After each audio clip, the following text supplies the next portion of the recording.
محترم بھائی اور دوستو، دنیا اور آخرت کی کامیابی کو اللہ تعالیٰ نے اس مبارک دین جس کا نام اللہ نے اسلام رکھا ہے اس کے ساتھ مشروط کر دیا ہے۔ ان الدین عند اللہ الاسلام، کامیابی کے لیے ایک ہی راستہ ہے، ان الدین عند اللہ الاسلام، اسلام بعد میں ہے، عند اللہ پہلے ہے، کہ اب پوری دنیا کے انسانوں کے لیے دنیا آخرت کی عزت کامیابی کا صرف ایک راستہ ہے اور کوئی نہیں ہے، وہ اسلام ہے۔ دوسری جگہ اللہ تعالیٰ فرماتا ہے وَمَن يَبْتَغِ غَيْرَ الْإِسْلَامِ دِينًا فَلَن يُقْبَلَ مِنْهُ، جو اس کو چھوڑ کر آئے گا وہ قبول نہیں ہوگا، وہ فِي الْآخِرَةِ مِنَ الْخَاسِرِينَ، وہ آخرت میں ناکام ہو جائے گا۔ اللہ تعالیٰ نے اس کو مکمل کیا، اليوم اکملت لکم دینکم، اللہ تعالیٰ نے اس کو ہر طرح سے اس کے تمام اجزاء اس میں ڈالے، واتممت علیکم نعمتی، اللہ نے اس کا نام خود تجویز کیا، وردیت لکم الاسلام دینا۔ اسلام کا لفظ اس امت کو ملا ہے، پہلے کسی امت کو یہ نام نہیں دیا گیا۔ اسلام کا نام اس امت کے لیے، مسلم کا نام اس امت کے لیے، مومن کا نام اس امت کے لیے۔ ہمارے نبی نے فرمایا سما نفسہ السلام وسما امتی المسلمین، اللہ نے اپنا نام سلام رکھا ہے، میری امت کا نام مسلمین رکھا ہے۔ سما نفسہ المومن وسما امتی المؤمنین، اللہ تعالیٰ نے اپنا نام مومن رکھا ہے اور میری امت کا نام مومنین رکھا ہے۔ اللہ اکبر کا لفظ اس امت کو ملا، اس سے پہلے کسی امت کو اللہ اکبر کا لفظ نہیں ملا، یہ بھی صرف انہی کے ساتھ مخصوص ہے۔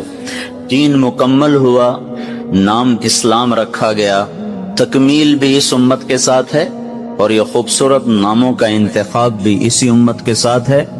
اللہ تعالیٰ اور امتوں کو جب پکارتا ہے تو یا اہل الکتاب سے پکارتا ہے، اور اس امت کو جب اللہ تعالیٰ پکارتا ہے تو یا اہل القرآن کی بجائے اللہ تعالیٰ ان کو کہتا ہے یا ایھا الذین آمنوا، اے ایمان والو۔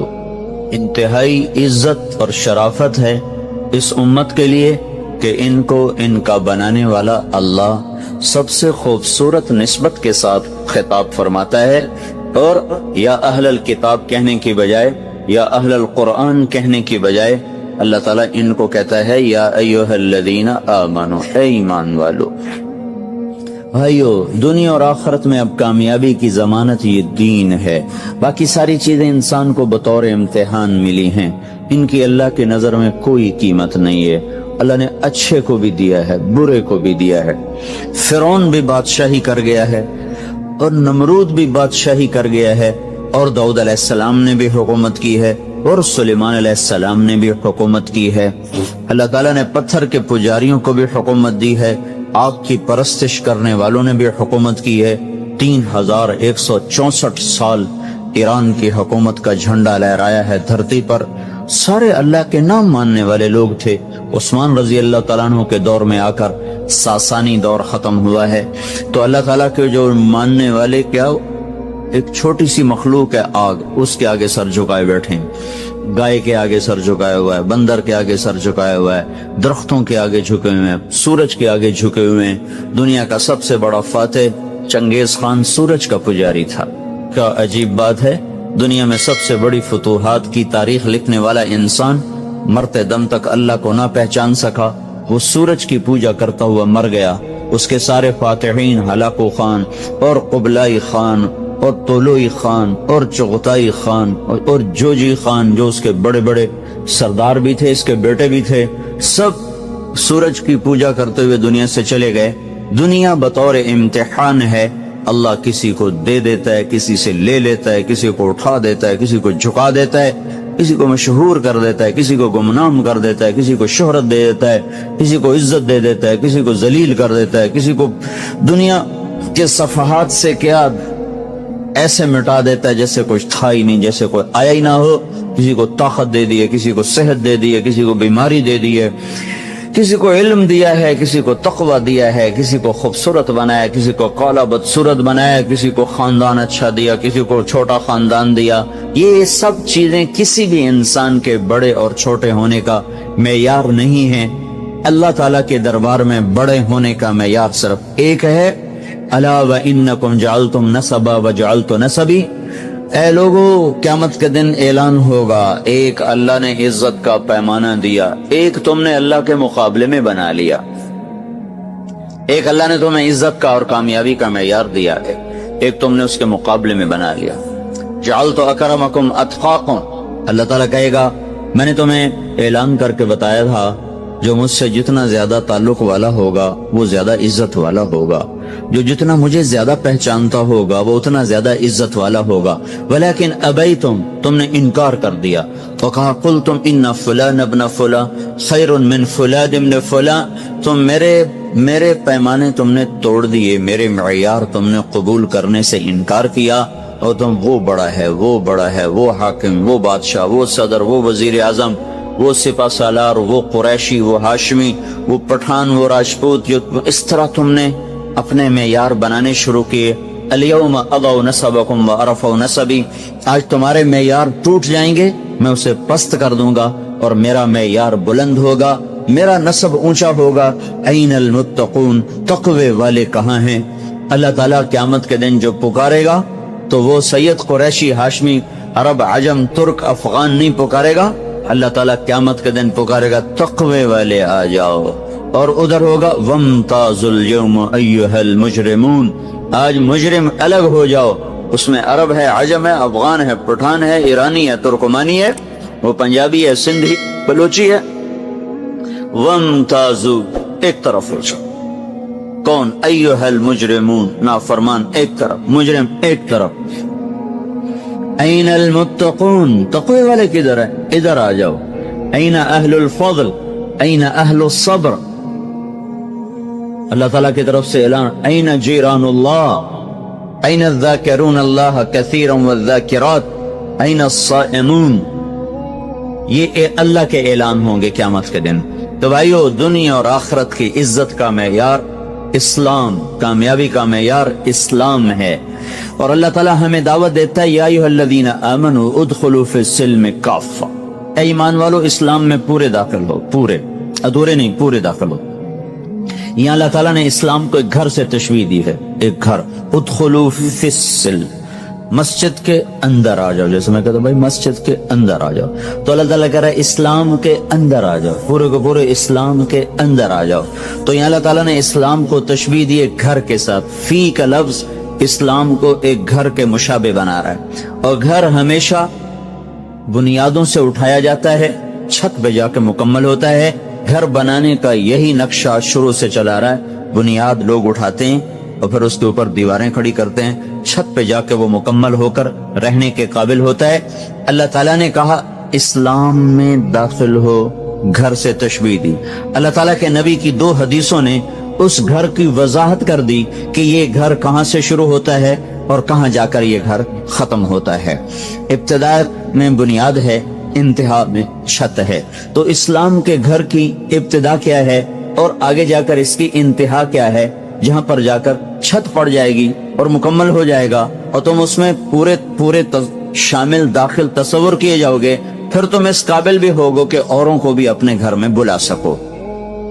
جب گھر کی چھت ہی نہ ڈلی ہو تو مالک مکان خود گھر میں منتقل نہیں ہوتا، اوروں کو کیسے بلائے گا کہ میرے گھر میں دعوت ہے؟ مکمل ہونے کے بعد بلایا جاتا ہے. تو ایک حدیث بتاتی ہے کہ جو اللہ نے اسلام کا گھر بنایا ہے اس کی بنیاد کیا ہے. تو میرے نبی نے فرمایا بنی الاسلام علی 5، اسلام کی بنیاد 5 چیزیں ہیں. بنیاد، اسلام کی بنیاد 5 چیزیں ہیں. وہ کیا ہیں؟ ایک کلمہ ہے لا الہ الا اللہ محمد رسول اللہ، اور نماز ہے، اور روزہ ہے، اور زکوٰۃ ہے، اور حج ہے. ان 5 چیزوں کو اسلام کی بنیاد قرار دیا ہے. یہ نہ ہو تو اسلام کی نہ دیوار کھڑی ہوگی نہ چھت پڑے گی. یہ ہوں اور بڑی کمزور ہوں تو پھر اس پر جو چھت پڑے گی وہ گر کے ٹوٹ جائے گی، بن نہیں سکے گی. 5 چیزیں جب معاشرے میں موجود ہوں گی تو یہ معاشرہ اسلام کی چھت سہار سکتا ہے. اگر یہ 5 چیزیں، پہلی چیز تو ایسی ہے کہ اس کے بغیر تو کوئی چیز بھی نہیں، کلمہ تو یقیناً سارے ہم مسلمان ہیں. اگر یہ کمزور ہوں گی یا ان کا وجود مٹ جائے گا کہ ایک بہت بڑا طبقہ نماز چھوڑ گیا ہے، بہت بڑا طبقہ زکوٰۃ نہیں دیتا ہے، بہت بڑا طبقہ حج نہیں کر رہا ہے، جو 15-20 لاکھ نظر آ رہے ہیں یہ ہمیں بہت زیادہ نظر آ رہے ہیں، لیکن جن پہ حج فرض ہے ان کو سامنے رکھو تو بہت تھوڑے ہیں. جن پر حج فرض ہے ان کی نسبت سے یہ بہت تھوڑے ہیں. جن پر زکوٰۃ فرض ہے ان میں دینے والے بہت تھوڑے ہیں. جن پر نماز فرض ہے اس میں نہ پڑھنے والے بے شمار ہیں. اب یہ معاشرہ موجود ہو اور اس پر کوئی شخص یہ کہے کہ میں چھت ڈالوں گا اور میں اسلام کو نافذ کر دوں گا، تو یہ ہو نہیں سکے گا. اسلام صفات کا نام ہے، حکومتیں صفات نہیں پیدا کر سکتی.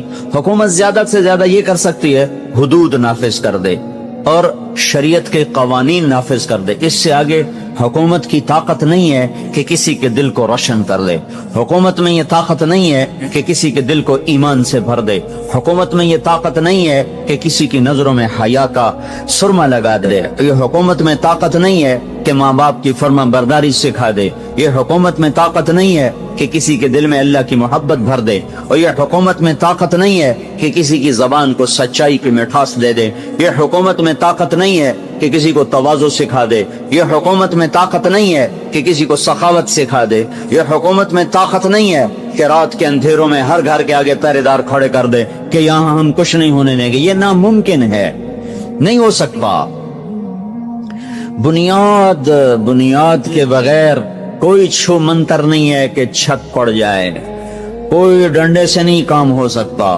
تو پہلی بات تو یہ بھائیو کہ بنیاد ہی ٹوٹ چکی ہے. 90% لوگ نماز نہیں پڑھتے ہیں.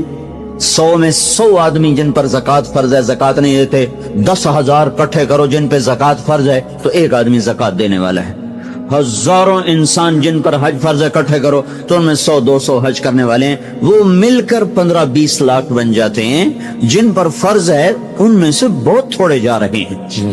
تو پہلی چیز یہ کہ بنیادی اس وقت کوئی نہیں ہے.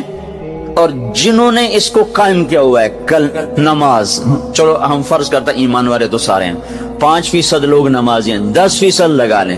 10% میں 100 میں ایک بھی نہیں جس کو نماز کا پورا ترجمہ آتا ہو. 100 میں فرض کرو ایک آدمی جس کو نماز کا ترجمہ آتا ہے. لیکن 100 میں 100، لاکھ میں لاکھ، کروڑ میں کروڑ، ہزار میں ہزار، جتنے نمازی اکٹھے کر لوں ایک بھی نہیں ہے جو اللہ اکبر سے سلام پھیرنے تک اللہ کے سامنے کھڑے ہو کے نماز پڑھتا ہو. ادھر اللہ اکبر میں کرتا ہوں اور ادھر مسجد چھوڑ کے میرا جسم، میرا دل، میرا دماغ سارا باہر چلا جاتا ہے. میرا اللہ آسمان سے مجھے پکار کے کہتا ہے ابن آدم الی من تلتفت الی من هو خیر منی. میرے بندے نماز میں بھی مجھے یاد نہیں کر رہے ہو، کوئی مجھ سے اچھا نظر آیا ہے؟ یہ اللہ مجھے کہتا ہے، یہ اللہ مجھے کہتا ہے کہ میرے بندے میں نے تو تمہیں اسپیشل گھر سے بلایا تھا کہ آ میری ملاقات کر. تو میرے سامنے بیٹھ کر ہی اوروں کو من بتو مشغول تو بعمر و زید. تو نا تمہیں بادشاہ وقت بلائے، وہ بڑی مشکل سے بادشاہوں تک پہنچنا ہوتا ہے، وہ تمہیں بلائے، تمہیں وقت دے، پھر تو ہاں جی طارق جمیل کیا بات ہے، اور میں اس کے کمرے کی کڑیاں دیکھنا شروع کر دوں تو بتاؤ وہ میرے ساتھ کیا سلوک کرے گا؟ وہ تو مجھے اس قابل بھی نہیں سمجھے گا کہ مجھے اپنے سامنے بیٹھا گا. اس کو نکالو باہر اس بدتمیز کو. اسے بادشاہوں کے سامنے کھڑے ہونے بیٹھنے کا بات کرنے کا سلیقہ نہیں. جو نماز میں اور آپ جو ہم نماز پڑھنے کے لیے آئے بیٹھے، ابھی بھی لاکھوں انسان ہیں جو جمعہ نہیں پڑھیں گے. ہزاروں نہیں، لاکھوں کروڑوں ہیں جو جمعہ نہیں پڑھیں گے. جو سمت کو خاص نماز ملی ہے، خاص، جو 3 جمعے جان بوجھ کے چھوڑ دے اسلام سے خارج ہو جاتا ہے. جو پڑھنے کے لیے آگے ہیں نا، اللہ اکبر. اس اللہ اکبر کے بعد ایک نمازی نہیں ملتا جو آخر تک اللہ سے بات کر رہا ہو. میں ادھر بھاگ جاتا ہوں، آپ ادھر بھاگ جاتے ہو. نماز پڑھانے والا اپنی دنیا میں گم ہوتا ہے، پڑھنے والے اپنی دنیا میں گم ہوتے ہیں. دیکھنے میں نماز ہوتی ہے، حقیقت میں غفلت ہوتی ہے، دیکھنے میں رکوع ہوتا ہے، حقیقت میں غفلت، دیکھنے میں سجدہ، حقیقت میں غفلت، دیکھنے میں التحیات، حقیقت میں غفلت، دیکھنے میں درود شریف اور دعا پڑھا جا رہا ہے، حقیقت میں غفلت، دیکھنے میں سورۃ فاتحہ پڑھی جا رہی ہے، حقیقت میں غفلت۔ تو جو پڑھنے والے ہیں ان کے پاس اتنی کھوٹی نماز ہے کہ اس میں طاقت ہی نہیں ہے کہ اللہ سے ملا سکے۔ عروہ بن زبیر کا پاؤں تھوڑا نکل آیا، پھر وہ پھیلتا اوپر چلا ہے، تو طبیب نے کہا یہ کاٹنا پڑے گا ورنہ سارے جسم کو لے جائے۔ کہا تو کاٹ دو۔ کہا تو ہم آپ کو نشہ پلائیں گے تاکہ آپ بے ہوش ہو جائیں، اس کے بعد ہم کاٹیں گے۔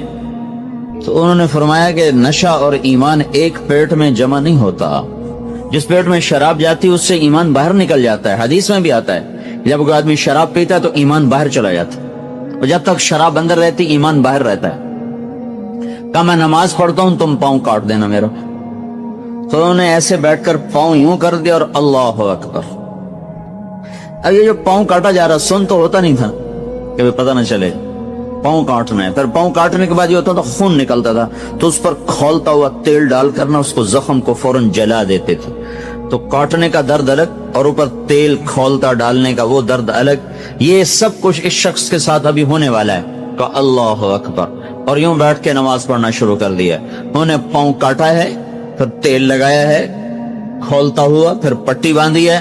اس بندے نے یوں بھی نہیں کیا نماز کا، یوں بھی نہیں کیا۔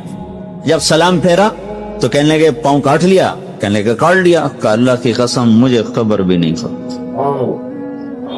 پھر فرمانے لگے، انہوں نے کہا یہ ہے پاؤں۔ کہنے لگے یا اللہ تو گواہ ہے میرا یہ پاؤں کبھی تیری نافرمانی میں نہیں چلا۔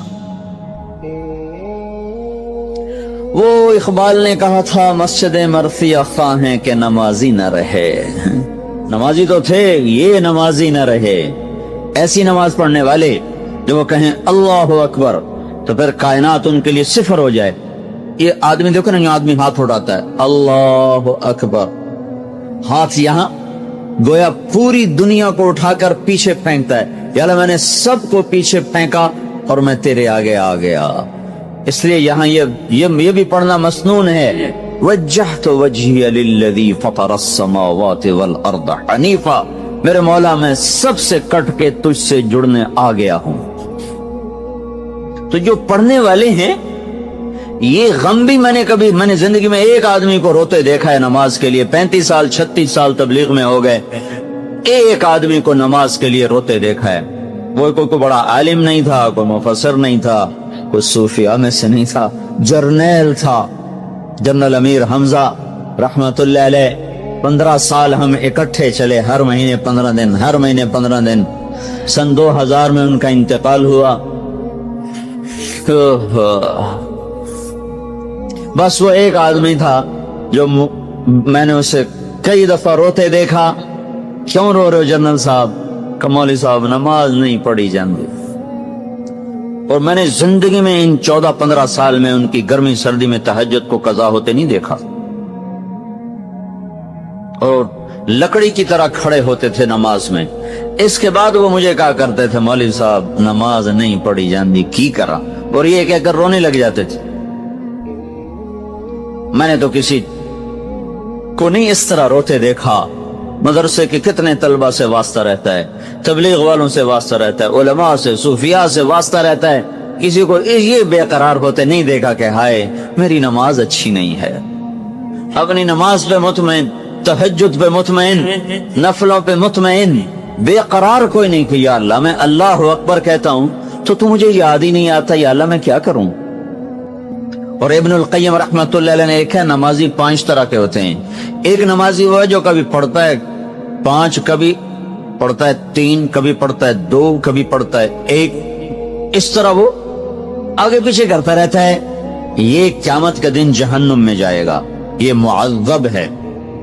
دوسرا نمازی وہ ہے جو پڑھتا تو پابندی سے ہے لیکن بالکل جانور کی طرح ہے، جسے کچھ نہیں پتا کہ میں کہاں کھڑا ہوا ہوں، بس اللہ اکبر اور ٹیپ چلاتا ہے، اور جب ٹیپ سلام پہ ختم ہوتی ہے تو جوتا جھاڑ کے وہ دکان کو گھر کو بھاگتا چلا جاتا ہے۔ یہ نمازی معاقب ہے۔ معاقب سے مراد یہ ہے کہ یہ اس کو نماز کے چھوڑنے کی وجہ سے جہنم میں نہیں جانا پڑے گا، کسی اور جرم میں جہنم میں چلا گیا وہ الگ چیز ہے، لیکن نماز کی وجہ سے جہنم میں بھی نہیں جائے گا اور نماز کی وجہ سے کوئی جنت کا درجہ بھی نہیں پا سکے گا، الٹا اس کی ڈانٹ ڈپٹ ہوگی کہ بے وقوف تمہیں بادشاہ کے سامنے کھڑے ہونے کا سلیقہ بھی نہ آئے۔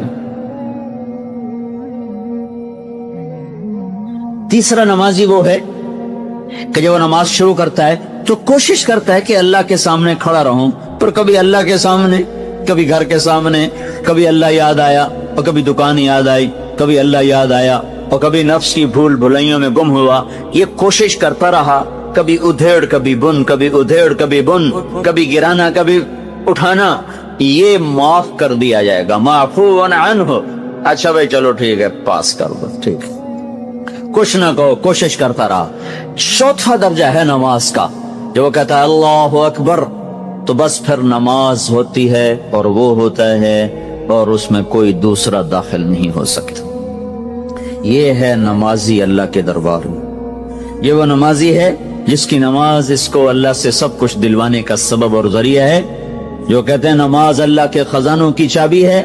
یہ میری آپ والی نماز نہیں، یہ اس لیے بہت سے لوگ کہتے ہیں ہم نے تو بڑی ٹکریں ماری، ہمارا تو کچھ بھی نہیں بنا، بڑے نفل پڑے، بڑی صلاۃ حاجت پڑی، ہمارا تو کچھ بھی نہیں بنا۔ کیوں نہیں بنا؟ چابی میں چابی غلط استعمال ہو رہی، چابی بنائی تو ہے پر پوری نہیں ہے، خراب ہے۔ کہو اللہ اکبر اور اس کے بعد کٹ جاؤ سب سے، پھر گلا کرو کہ یا اللہ میری تو سن دائی کوئی نہیں۔ جو یہاں تک پہنچے گا اس پر تو اللہ تعالیٰ کے غیب کے دروازے کھولیں گے۔ یہ دنیا اور آخرت میں اجر پانے والا نمازی ہے۔ پانچواں درجہ اس سے بھی اعلیٰ ہے، وہ کون ہے؟ وہ لوگ ہیں جو اپنی نماز سے لذت اٹھاتے ہیں، اپنی نماز سے لذت اٹھاتے ہیں، جس کو اللہ کے نبی نے قرار دیا یہ مقربین، خاص وی آئی پی لوگوں کی نماز۔ وہ کیا ہے؟ وہ اللہ کے نبی نے فرمایا جعلت قرۃ عینی فی الصلاۃ، میری آنکھوں کی ٹھنڈک نماز ہے، آنکھوں کی ٹھنڈک نماز بن جائے۔ جو میں نے زندگی میں 2 آدمی دیکھے نماز پڑھتے ہوئے، اتنی زندگی گزری تبلیغ میں صرف 2 آدمیوں کو نماز پڑھتے دیکھا ہے۔ کون سی؟ یہ 5ویں مسجد، تو سارے تبلیغ والے نمازی۔ 2 آدمی جن کی نماز ان کی آنکھوں کی ٹھنڈک تھی، ایک مفتی زین العابدین صاحب رحمت اللہ علیہ، وہ بھی چلے گئے، ایک مولانا سعید خان صاحب رحمت اللہ علیہ، وہ بھی چلے۔ مرض الموت میں تھے مولانا سعید خان صاحب رحمت اللہ علیہ، میں یہاں سے پہنچا ہوں ان کے زیارت کے لیے، میرا بھائی بھی میرے ساتھ تھا، ڈاکٹر ہے، تو وہ ایسے پڑے تھے اور ان کا سانس اکھڑ رہا تھا جیسے مرنے والے کا سانس اکھڑتا ہے۔ تو میرے بھائی نے دیکھتے ہی کہا بس 1 ہفتے سے زیادہ نہیں۔ وہ ایسا ہی ہوا، 8ویں دن ان کا انتقال ہو گیا۔ اذان ہو گئی عصر کی، تو ان کے نواسے نے کان میں آ کر کہا زور سے الصلاۃ، یہ سننا تھا، ایسے اٹھ کے بیٹھے جیسے کوئی جوان بیٹھتا ہے۔ تو میرا بھائی تو ڈاکٹر ہے نا، تو کہ ہے یہ کیا ہوا؟ وہ اس کو میڈیکلی نہیں سمجھ سکا یہ کیا ہو گیا، یہ مردہ کیسے اٹھ کے بیٹھ گیا، اٹھنے کے قابل ہی نہیں ہے، ایسے اٹھے، کرسی پر بیٹھے، پاؤں سے معذور تھے، حمام میں گئے، وضو فرمایا، واپس آئے ہیں، مسجد میں ہم ساتھ چلے ہیں، پہلی صف میں انہوں نے ایسے نماز پڑھی ہے جیسے کوئی بالکل صحت مند جوان آدمی نماز پڑھتا ہے۔ پھر ان کو لے کر ہم واپس آئے ہیں اور اگر چارپائی پر بیٹھ کر لٹاتے وہ پھر ویسے ہی غشی میں چلے گئے جیسے مرض الموت تھی۔ نماز آنکھوں کی ٹھنڈک بن جائے۔ ہمیں تھوڑی سی سستی ہو نا، تھوڑی سی سستی ہو تو سنتیں بھی چھوڑ رہے ہیں، نفل بھی چھوڑ رہے ہیں۔ تو وہ میرا بھائی کہنے لگا میڈیکلی یہ ناممکن ہے، جو اس آدمی نے کیا ہے یہ طب کی دنیا میں ناممکن ہے، جو کچھ ہوا ہے اس کے کوئی اندر کی اور طاقت ہے جس سے یہ ہوا ہے۔ جعلت قرۃ عینی فی الصلاۃ، میری آنکھوں کی ٹھنڈک نماز۔ یہ تو میں جو نہیں پڑھتے ان کے لیے تو یہ رونا ہے تو پڑھتے ہی نہیں. میں جو پڑھتا ہوں آپ جو پڑھتے ہیں اس پہ رونا رو رہا ہوں کہ ایسی کمزور ہے کہ ایک سجدہ بھی زندگی میں ایسا یاد نہیں جو صرف اللہ کی دھیان توجہ محبت میں ڈوب کے کیا ہو. ایک سجدہ. تو بنیاد ہی ٹوٹی ہوئی ہے. یہ بہت بڑی بنیاد تھی کیونکہ زکوٰۃ تو سال میں ایک دفعہ ہے, کسی پر فرض ہے کسی پر نہیں. حج زندگی میں ایک دفعہ فرض ہے, کسی پر ہے کسی پر نہیں. پر نماز تو ہر مسلمان پہ فرض ہے, ہر مرد عورت پہ فرض ہے. کسی لمحے نماز معاف نہیں سوائے بے ہوش ہو جائے, اس کی آنکھیں جھپک رہی ہوں تو بھی حکم ہے پڑھو نماز. کیسے؟ آنکھوں کے اشارے سے پڑھو. تستر کے قلعے پر 1 سال تک لڑائی ہوتی رہی. 1 سال مسلسل. جو ہرمزان جو حضرت عمر کے دور میں مسلمان ہوا تھا, 1 سال ہزاروں اس میں نوجوان شہید ہوئے. اور ایک رات موقع ملا پورے 1 سال کے بعد, تو کمندیں ڈال کے چڑھے ہیں تو نماز کا وقت داخل ہو. تو حضرت انس فرماتے ہیں کہ ہم نے کمندوں پہ لٹ کے نماز پڑھی, نماز نہیں چھوڑی. اندر میں اتر گئی تھی اس کی حلاوت اور اس کے مٹھاس. ابو ریحانہ ایک صحابی ہیں رضی اللہ تعالیٰ عنہ, وہ سفر سے واپس آئے تو رات کو بیوی کے پاس آئے ہیں. خلوت ہے, میاں بیوی ہیں, کوئی بوڑھے نہیں ہیں, کوئی بیمار نہیں ہیں, دونوں کو ایک دوسرے سے ملاقات کا شوق ہے. کہنے کہ 2 نفل پڑھ لوں پھر بیٹھتا ہوں. 2 نفل پڑھ لو. اللہ اکبر. 2 نفل جو شروع ہوئے, فجر کی اذان ہو گئی, 2 نفل نہیں ختم ہوئے. اذان پہ جا کر اس بندے نے سلام پھیرا تو ان کی بیوی غصے میں آ گئی. کہا ابو ریحانہ مجھے اتنا تھکایا تم نے, ساری رات اکھیوں میں کاٹ دی میں نے, میرا کوئی حق نہیں تھا, اللہ نے میرا حق بنایا. کہا تھا لیکن اللہ کی قسم میں بھول گیا. قسم کا کہنا میں بھول گیا. کہ اتق اللہ, اللہ سے ڈرو. کیا کہہ رہے ہو؟ خلوت میں ایک کمرے میں کیسے بھول گئے ہو؟ ادھر تو چلے میں نہیں بھولتی ہیں, جماعت میں نکلے ہوئے اب تو ٹیلی فون ساتھ ہوتے ہیں. ہیلو کیا حال ہے, کیا پکایا ہے, کیا کھا رہی ہو, آ رہا ہوں بس آ رہا ہوں. تو چلے میں نہیں بھولتی ہیں, اور وہ اندر کمرے میں کہہ رہے مجھے یاد نہیں رہا. فرمانے لگے, وہ کہنے لگی کیا کہہ رہے ہو؟ کہنے لگے جب میں نے نماز کی نیت باندھی اور میں نے قرآن پڑھنا شروع کیا تو میرے سامنے اس طرح جنت اور جہنم آئی ہیں کہ مجھے اپنا بھی ہوش نہیں رہا. جعلت قرۃ عینی فی الصلاۃ, میری آنکھوں کے